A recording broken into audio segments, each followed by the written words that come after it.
shakeout, Thresh is the first ban from the side of SBENU. Yeah, same as in Game 2. So will they go for the Thresh, Ryze, Alistar bans? Once again, Kalista, same ban so far as in our last match.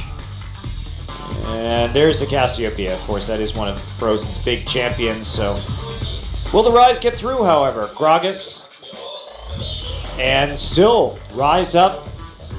The eternal question on patches 5.10 and 5.11, will we ever have a pick ban phase on those two patches where the word Ryze is not leveled? Yeah, really. Not going to be too much of a question as it will be banned this game, but where does the Alistar come in right here? Does SBENU first pick it? LeBlanc was the final ban on red side in the last game from LZIM. They have that choice once again. Or they could try and leave it up. Frozen, an excellent LeBlanc player, but no. Sasin to get that pick. The Lulu, banned by LZIM in Game 1. Kind of suspiciously. Peculiar. Absolutely a peculiar ban.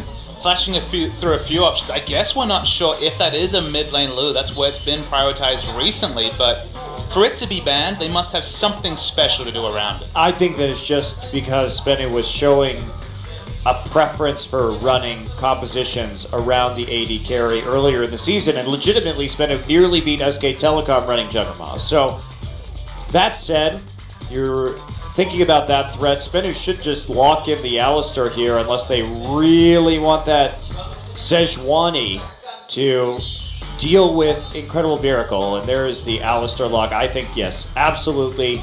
Take that Sejuani and the Sivir immediately. Great call. They can take the Nautilus down the line, but this is exactly it. IM is honing in on the things that really worked out well for them in that last game. The hard engage. SBENU showed that they didn't really know how to deal with it. And it blocks their winning strategy from Game 1. Comp they were running with the Varus Corki. Suddenly, it's looking like risk too far with Sivir Sejuani being locked in. That's why I expected a Sejuani ban if they wanted to return that sort of style. We saw them try to play the very early Power Spike comp, didn't come together in Game 2. They're at least considering the Nunu. But will we finally see this Azir? Cassio's banned, so Azir, it seems like it could definitely be a fairly safe Azir lock-in for whichever team picks it up. Yeah, I think the Azir here, certainly something that SBENU can take very safely, but instead they're going to opt to take the Maokai. They do have some nice kill pressure in the top lane with a Maokai Rek'Sai lock-in. So with Sivir and Sejuani already picked up, do you leave for the last pick and maybe anticipate the Azir and look for a Kassadin or something? You do have the wave clear coming through from the Sivir. Usually if you want to run Kassadin, you pick up a champion like Sivir with fairly instant wave clear.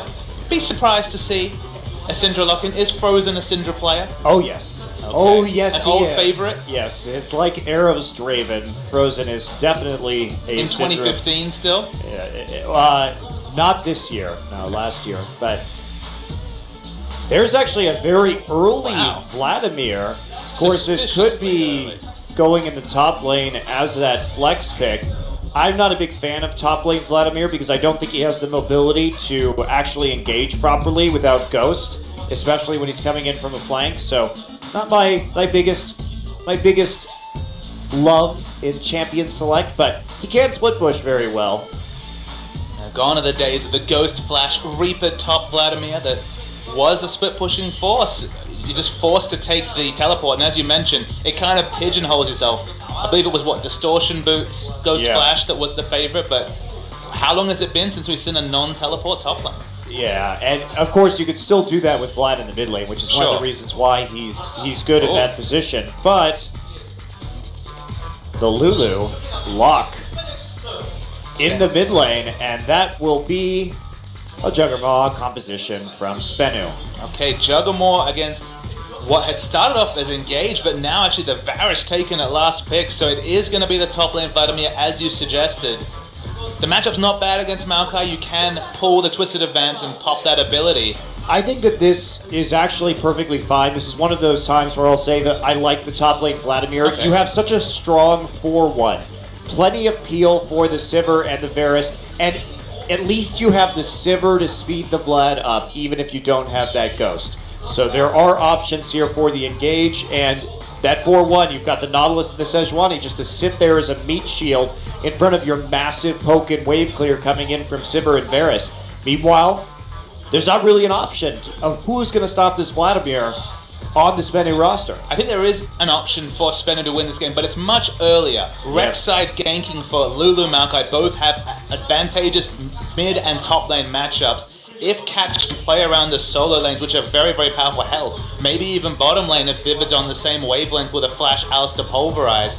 This is all about the early power spike laning phase with the strong ganking jungler, and potentially maybe even getting in Tusin's phase. This is one of those games where Rek'Sai really can get on top of a Sejuani. And not only that, but Kog'Maw going to be really hard to hit with those piercing arrows, shield, speed coming in from Lulu, so they're going to have a pretty solid siege, and so SBENU moving back to the Juggermaw, and they pull it off in the last game of this series.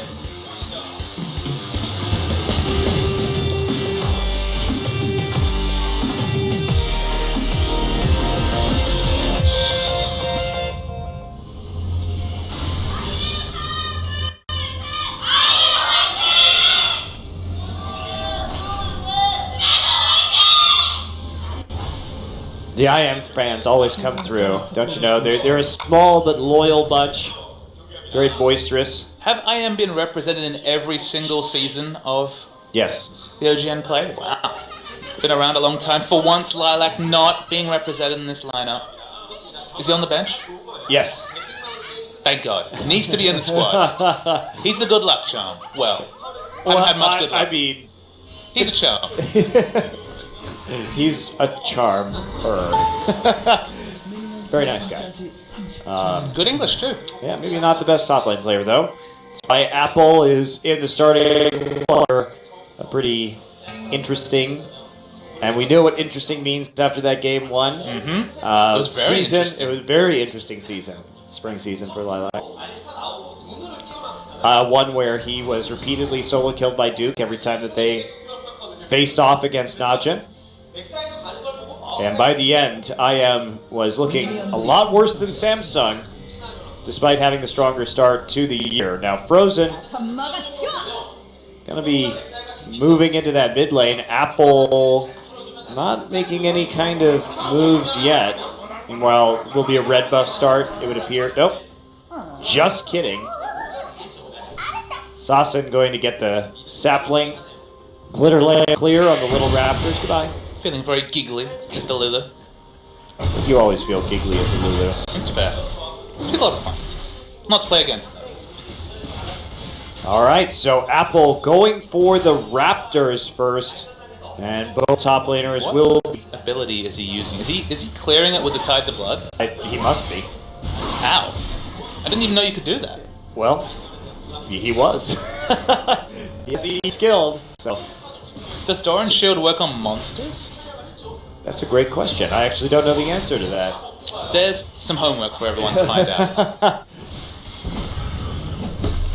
It's surprising that you're able to jungle. Jungle Vlad, always the dream of us jungle players, but never actually been able to pull off. Maybe we've just been starting the wrong item the whole time. The Doran's shield, you take one camp and then recall. I mean, that's effectiveness for you. Well, regardless, he does get up into the top side, doesn't take too much damage in spite of slowly killing himself with Tides of Blood while Raptors nibble at his heel. A lot of similarity between these two champions, a lot of line wave clear, both of them balancing poke with wave clear.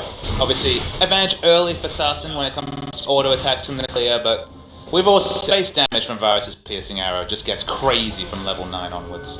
Catch going for an early ward here. And so he's going to try and catch Tusin out, but still at his own red buff as Tusin comes back with that Rangers Trailblazer. Soul taking a walk into the enemy jungle. Of course, Vlad's early wave clear, pretty atrocious. Catch wants this. He's got to get the smite. He's got to steal the red buff, get the knock up onto Tusin. Tusin has to bail with the Arctic Assault over the wall, and that pressure being used well by SBENU on the early invade. This is the risk of taking Vladimir in the early game, is that the enemy jungler has a lot of free reign on the map. And we hypothesized this during the champion select. With the strength of the lanes, both Lulu and Maokai easily able to push up, no risk whatsoever to help come and help Catch steal away that buff. Now it looks like Sarsen's also going to be donated a blue buff to ensure that this mid-late wave will be permanently pushed up until you get enough levels into the Varus. This is some very nice early rotational play coming through from SBENU. And Catch too, the onus is on him right now to make the most of the pressure that he's going to be receiving, because there is no way that Tucson should be allowed to walk into his topside jungle under present circumstances. Tucson is able to pick up a camp down the bottom lane. Realistically going to want to farm, so expect Rek'Sai to have what is already inherent, but in this game going to be exemplified, pressure advantage when it comes to the lanes. We're waiting to see how they're controlled. Lulu's going to get a free shot, so awkwardly going to lose a bit of blue buff duration, but just trying to pick up early power, and it's a Tip versus a Fiendish Codex. So definitely early advantage, Sarsen. Alright, so let's keep some eyes on Catch right now. What is he going to do? Apple just having that very low amount of wave clear, not great rating abilities before he hits 4 or 5 points in his Q either, so he's got to be somewhat worried. He is keeping up in terms of CS, and now the Rek'Sai actually walking into the bottom side jungle. I think you can play this much more aggressively. I agree. You can see Lulu's already aggressively on this map. Be there with her. Be trying to put down wards, deny the Raptors, deny those important camps from the Sejuani. If Sejuani gets a free farm on, Longzhu should take this as the game goes on. Yeah, Nuclear and Vivid starting to walk into the bottom side. They just want a ward there at the blue buff, but there should be no way that Catch allows Sejuani to farm up here. He's going in. There's a Chilling Smite. Will they flash for it? No, they will not. Catch gets the flash out of the mid laner, but doesn't flash himself. But this is where Lulu and Rek'Sai should be a duo. You've already seen Nuclear and Vivid push up bottom lane, go and put down a ward. Maokai has the same options to go put down wards. Ensure that Sejuani is made accountable at every camp she picks up. Make her come to the mid lane and sap experience away from Frozen. Never let her get free camp. And against Varus, against Bloodbeer, I'm almost of the opinion that you go Warrior Enchant Rek'Sai this game and just play a super punishing style of League of Legends where you go all in. You trust that Sauce at level 6 with Wild Growth will be able to give you the HP you need to survive on some of these ganks.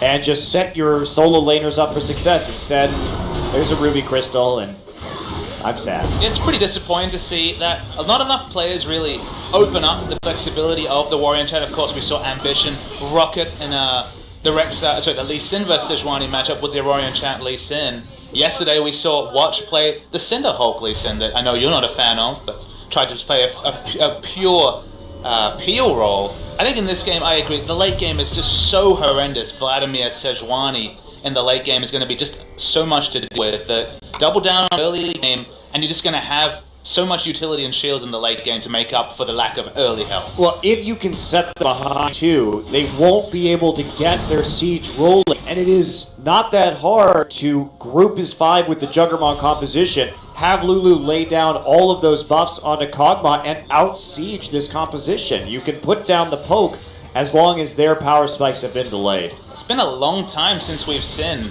a pure Juggernaut. We've seen, we kind of had to debate the use of that particular term because we've seen Rumbles in the top lane, multiple threats, but this is really a pure one-threat comp unless Sarsen really gets going, get maybe an early Lich Bane or a big amount of snowball ability power. Going to be very positioning reliant.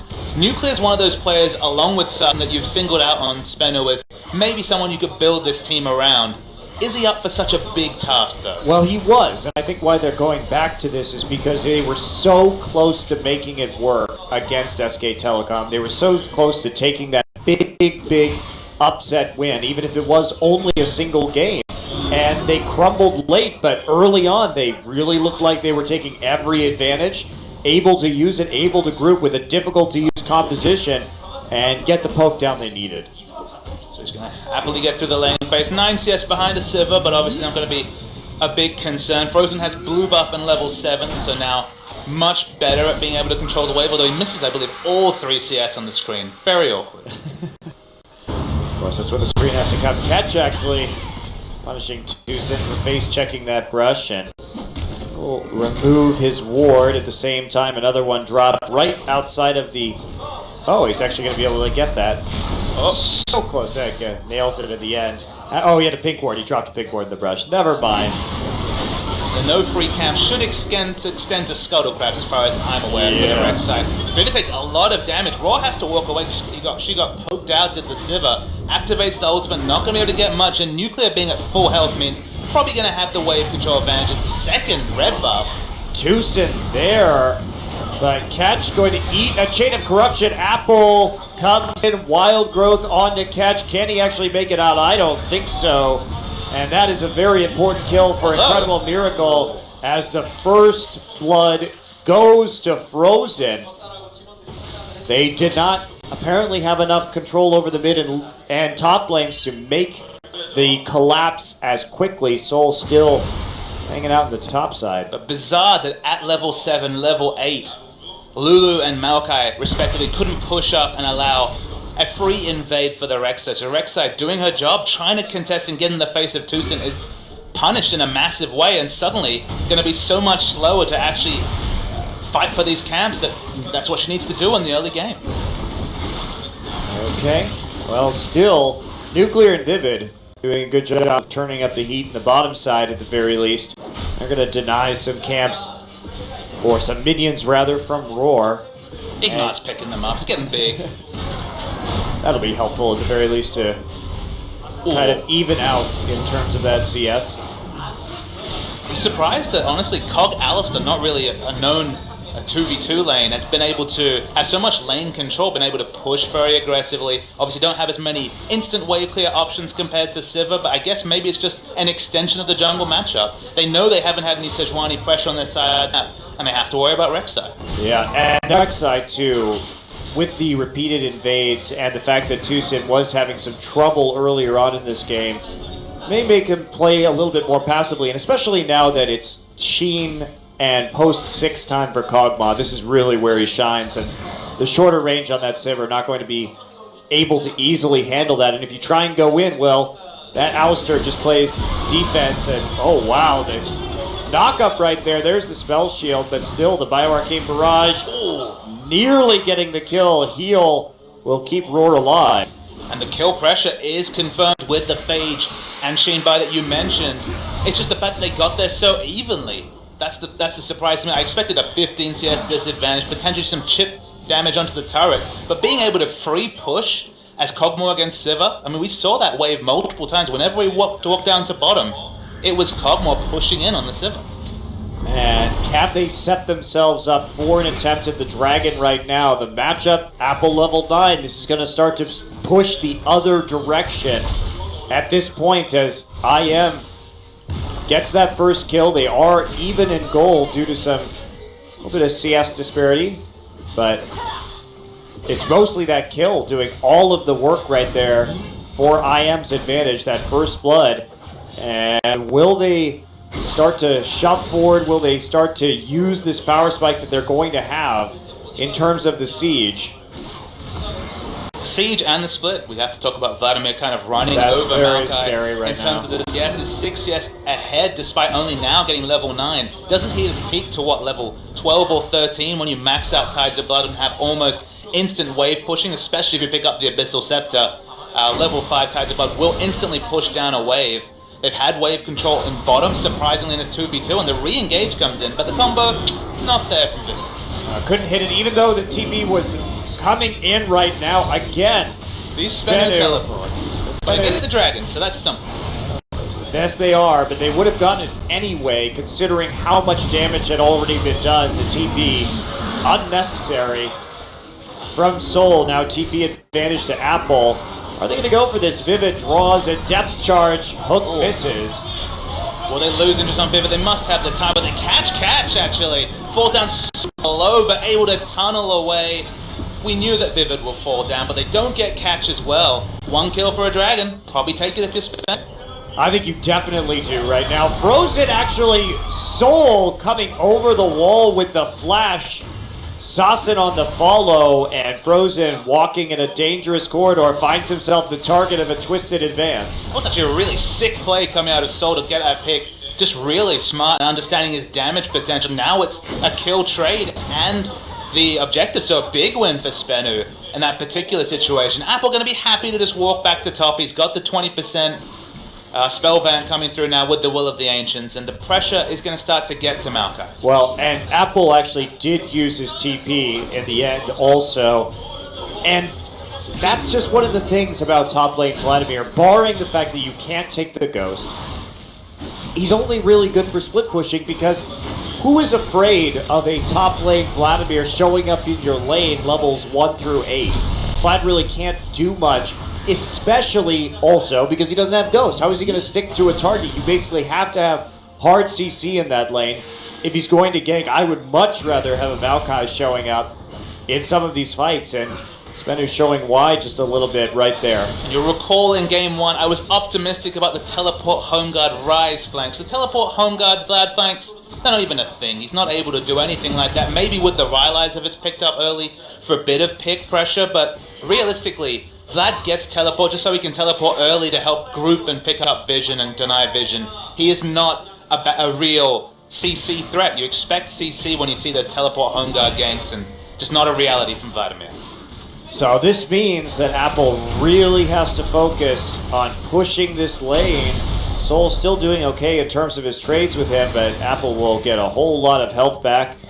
Has that Will of the Ancients now, and just needs to drive that minion wave into the turret every time. Try and force Soul to use a lot of mana on him. He doesn't have that mana sustain yet, no catalyst. And he's going to have to recall.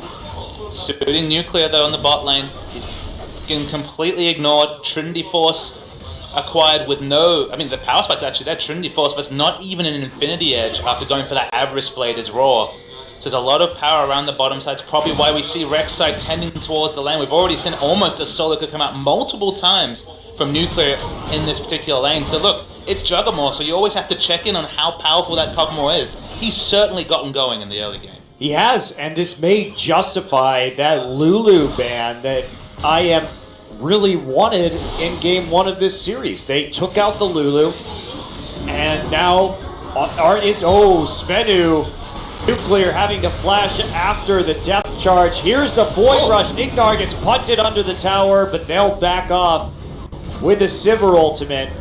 No one able or willing to commit fully to that. Of course, Catch showing up instantaneously. And will IM be able to take advantage of the fact that suddenly Nuclear doesn't have flash, so he won't be able to play as assertively in lane as he has previously. Maybe this will be the opening for them to control this dragon area, just push in with Reckless Sand. There's the ultimate though, Vivid's caught. He's gonna die in the front line. Will they get onto Nuclear? They actually use flash for it. 2 members flashing in. Tucson tanking the turret. One more auto, he'll fall down. Cancels the auto that would have killed Tucson. And they don't even take down the Sejuani. Still double kill right there for Roar. Finally, Catch with a Prey Seeker will finish off Tucson. So they trade 2 for 2. Actually, in the end, they wanted that dive to help shut down this Kog'Maw. And they saw that Vivid didn't have the Unbreakable Will up. So they were willing to take a risk and go all in. But it doesn't really pop. Frozen get a tipsied right here. There's the Wild Growth knockup, but he can't actually finish off that kill. Sasin with just a sliver of mana left. I mean, the other factors to consider is that, of course, Raw lived through that whole engaged bot, got free time with the turret, took it out very confidently. Of course, when you have the Sivir, you're able to take down structures very, very fast. So they get the objective for the kill trade. Good move from IM. They needed to make an assertive play to use that Sejuani, and they did it well. And still, Apple just untouched, constantly pushing the minion wave into this tier 1 in enough time. He's going to get it on that Vlad, and starting to make a difference in terms of a CS advantage right now, going 20 up, that he has so many options for clearing this wave right now. You can see keeping those Tides of Blood stacks and relentlessly marching forward. Soul playing defense, but it's a tough call when you have to take some damage from the minion wave. The nice thing about Vlad is that he spams spells all the time, so at least you have your Maokai passive up constantly. But Vlad basically got a shot whenever he wanted. He was probably sitting on a mound of gold, actually going a very defensive build with the Spectre's Cowl, not even the Abyssal Scepter to give him a bit more wave pushing advantage. We're finally seeing this Juggermore group in the mid lane. They have the Trinity Force, they have good turret siege potential, but with Tucson having the ultimate up again, they're just trying to ward their flanks and get some safe time to clear wards. Well, they want to actually contest this next dragon and try and make it number 2 for them. It's very important that they take these dragons now so they can continue to dictate the tempo of this game. And now, looks like Nuclear just clearing out the bottom wave. They're just going to straight up give it up. With Nuclear in that position, there's no way to contest. Catch is only there for a courtesy. Maybe going to look for the really optimistic steal, but with the Prey Seeker, never a reality. So free Dragon goes down to IM. Dragon is a win condition for this SBENU comp. Was always going to be a bit optimistic, just given how much mid-game power was coming out of this IM lineup. It's the poke wars that we really didn't know about. So do they have enough wave clear with the Lulu? At least at this point, it seems the answer is yes. Yeah, they're going to take out these minion waves. So no threat from IM in taking a double objective, wrapping back around. But Incredible Miracle has a pretty solid gold lead starting up for them. Sejuani's behind in CS, but still very competitive. Has the Cinderhulk, the Sightstone, that's the early game core we're expecting. Probably going to be the Aegis, as far as we can tell, is the next item, just to get some of those base magic damage values down. Apple delaying damage, the real big peculiarity to me. What is rushing him to force this early Spirit Visage that we're expecting with the Spectre's Cow? I think he just wants to be able to split push against this Maokai and keep himself topped off at all times with the Spirit Visage. And, I mean, obviously it's a bit questionable if he wants to get into a team fight. He's just not going to have the damage to be a threat to the Kog'Maw, particularly with all the shielding that Lulu is going to do for him. That's not to say that Spirit Visage is a bad Vladimir item. It's fine, it has its place. Good item. But as a second item, when you're not really under any pressure whatsoever, you do have other damage threats in your team. Even Sejuani is a very decent damage dealer in the mid game, so maybe just feeling that he wants to put out consistent damage with the stacks rather than necessarily any semblance of burst. I think they just want to continue to split up the Juggernaut as best they're able and keep the tank away from this. Here's a dive going down. Catches in the back alongside Vivid, but Frozen kiting this out. Twisted advance onto Frozen. He gets popped in the backside. Apple's here, however, chasing him up, gets punted out. But the Kog'Maw and the Lulu are dead. Tucson here now, no ultimate. Chasing down Soul. Here comes on Roar. On the hunt's used. They're going to follow on to Soul. Twisted advance to the Scuttle Crab, and a flash will open up enough space. It's a 2-for-2 trade. But the moment that crucially the Kog'Maw goes down, everything SBENU can do just dissipates. Yeah, no more damage at all coming out of their position. Meanwhile, the follow-up very good as IM darts after them. Soul deciding to try and actually defend this tower in the top side. There we go. That'll be Catch returning to the lane, but Apple gets some really good damage down, and this turret is inevitably going to be destroyed by Apple. How long is it going to take? 1 wave, 2 waves? Red with blue wave? I haven't heard that one. There it goes. Doesn't do a Frozen and leave the turret up longer than he needs to. Happy to keep pushing. We don't expect Vladimir to group until absolutely necessitated by what Soul does. They're going to match their teleport timings, so expect the pushing to continue.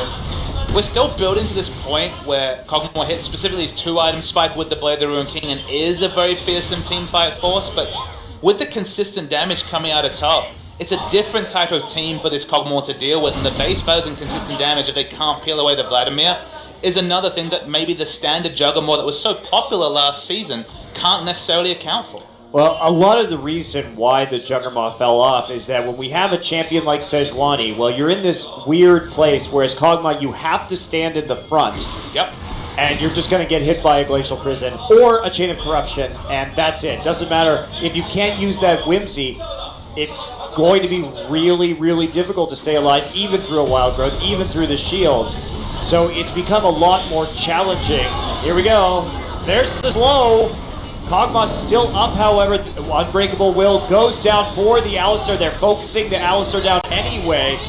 Tucson gets in front. Wild Growth. A little bit wasted right there, actually. They need that Wild Growth if they want to re-engage. But they'll back away. This will give IM exclusive Dragon Control, if they want to choose it, they have multiple sight stones to be able to put down vision. The Wild Growth, as you mentioned, completely wasted. 100% Alistair was going to die in that situation with no flash available.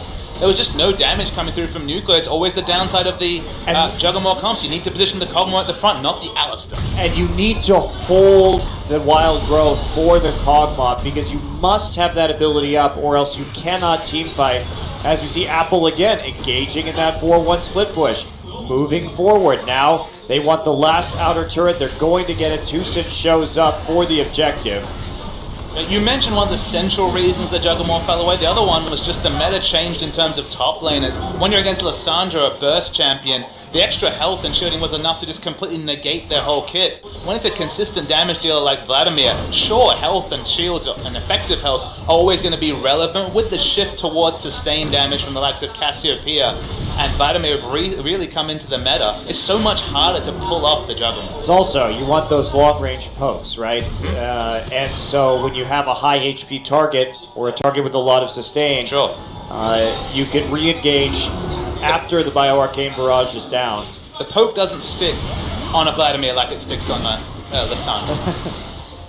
Definitely not. Well, defense mounted in the mid lane. Frozen having no trouble clearing out what remains of those minion waves. He's going to be getting very close to his Muramana right now. I'm surprised he doesn't already have it. At 25 minutes, quite a late timing. I didn't see when the tier was picked up. I believe it was super early. Has the option of picking up a BF slot he wants, but probably just going to be the last Whisper to have all the armor penetration. Roar is the big factor here. He's been completely untouched, 4-0-0. Ceded lane control to a Cogmore, but certainly has reaped the reward in team fights. And also bounced back with a big farm advantage as well, so his wave clear has managed to put him ahead of Nuclear in this battle. Nuclear struggling to get that Blade of the Ruined King at the moment, still not finished yet. As a second core item, Roar closing in on that last Whisper. He should be getting that quite soon. And Frozen's hit the item timings that we know every Varus player loves to hit. The double armor penetration items, the mirror mana completed. Cash gets caught, he's dead. And where's the follow-up? Can they get Sauce in as well? There's a Wild Growth. TP coming in from the side. Frozen snags one. Apple showing just how bad Vladimir with TP is. Thank you. Yeah, even with the on the hunt, nothing you can do. No Rylai's for any sort of pick potential. Do LZM want to back off towards the Baron? Do they just want to keep pushing? The pushing option seems the safer one. And what is SBENU to do? Lulu is completely out of the fight. Well, they can poke from the backside with this Trinity Force. Tuesday, they caught out a little bit. He's going to go down to the Cogma. Actually, Vivid takes the kill in the end, but now they're able to push back just a little bit. Roar on the side. Roar very low, and he's getting poked out. There's the Whimsy Cogma. He's on to Roar still, and Roar forces the flash. No mana on the Nuclear. Sidesteps, and he gets surrounded after over-pursuing. Kill for Apple. Went too far in, of course, had the Whimsy, felt the kill, could smell it, but the flash still available from Roar. Falls down. The Noble Tree also couldn't survive that particular fight. Didn't get a lot of chip turret damage down, so good defense mounted by SBENU, but Apple's going to return to the split push. Well, as he should at this time. He should just keep on with his split pushing ways, at least for the moment. Like you said, without that Rylai's, there's just nothing he can really do by TPing into these fights. It's honestly better for him just to walk in afterwards, to push up a lane, let his team 4v5, and then walk in behind a turret and clean up whoever's left, than it is for him to be at the front of these fights where there's just nothing to be done. The awkward factor there is that you either kill Cogmore or you lose a fight. That's kind of how Juggernaut comps eventually shake out, so he probably feels pressured to be involved in some semblance of backline threat. It's just, with these items, doesn't really exist. Probably going to be Zhonya's next. Maybe then you can just look for a flank, show up in the backline, and try and do damage, but the build just doesn't really do what it needs to when it comes to team fighting, at least till 4 or 5 items. We'll see where he goes. At the very least, with the Zhonyas, he'll have that chance to get the double pull off during a fight, which will lend more CC to his kit. Turret one hit away in the mid lane, which would have maybe push the gold lead down to about 5,000, but still sitting at almost 7,000. 6,500 comfortably is the lead. Against Juggermore, the traditional acid test was, can you break the base, or will the Juggermore outscale you? I don't think it's quite as linear as that in this meta, and then you have champions like Varus, and in this case the Vladimir, pushing into contention. Do they still have this late game 4-5 item power spike that LZIM won't be able to contest? I think that's very unlikely. Actually, just given what we're seeing from this game, and given that the amount of hard CC that IM is loaded up on here versus the Juggernaut, something is going to land home. Especially now that they have a Righteous Glory as well. They may just try and start this Baron right here. There is the sound of the Void Rush. There is a scrying orb to discover that I am not actually starting this Baron. Actually, cutely, Frozen just shot off an arrow in the direction of Baron in the hopes of bluffing that they were doing the Baron and forcing the Rexer to come in. This time, though, they're actually doing it. We're not going to see the health bars. At 8,000 health, still pretty healthy. Catches in the area, but there's so much CC that how do you actually even get in range? Yeah, there you go. Easy Baron completed. Catch tied up with the depth charge. Chain of Corruption already onto Soul. They're turning onto him right now. Soul has no backup and eventually dies in the middle of the melee from Incredible Miracle. That'll be 1 kill for Roar. Nuclear had finally got enough gold for the Blade of the Ruin King, then crucially shocked just as Baron was being rushed down by M. Nothing that SBENU could do, just a free kill they pass over with Soul, who can teleport back in if they buy 25 seconds. I think you just send Apple back on split push duty now with the Baron buff. Those minion waves will die instantly. There is no reason for Apple not to be top lane right now. Pushing up. Instead, with their excellent 4-1 and their Baron, IM will recall. This is so IM. That's so IM. It used to be That's So Raven, then it became That's So Draven, now it's That's So IM. It just... Frozen apparently needs this farm. In spite of hitting all of his relevant You know he called away. spikes. You know for sure he called away Apple. Apple was walking towards him. I'm just curious what he thinks he needs right now. A Bloodthirster? BF sword, man. Apparently. It's not enough that they have insane base values on the Q. Definitely the BF sword to back it up. As Vladimir picks up the Zhonya's and now will be a very real backline threat. Probably just going to go Void stuff from this area, even though his AP values are not that high. Even if... The question is, yes, Zhonya's is useful if you can get that angle. So...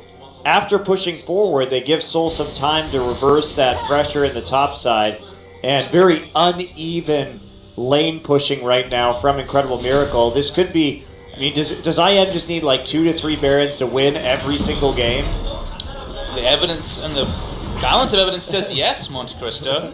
And awkwardly, you know, goes bottom, pushes up the wave like she needs to, with no pressure around the area, gives Cogmore more free farm. Okay, they lose a dragon, but 5th dragon is again going to be 43, 44 minutes into the game. If you just free push farm into the Cogmore, hits a 3 or 4 item power spike, suddenly these team fights, the victor looks so much more nebulous. And IM here, they have a Vlad with the warding totem, so they should be able to safely push this, especially as they drive down into the bottom lane, but Apple playing a bit cautiously in this top side.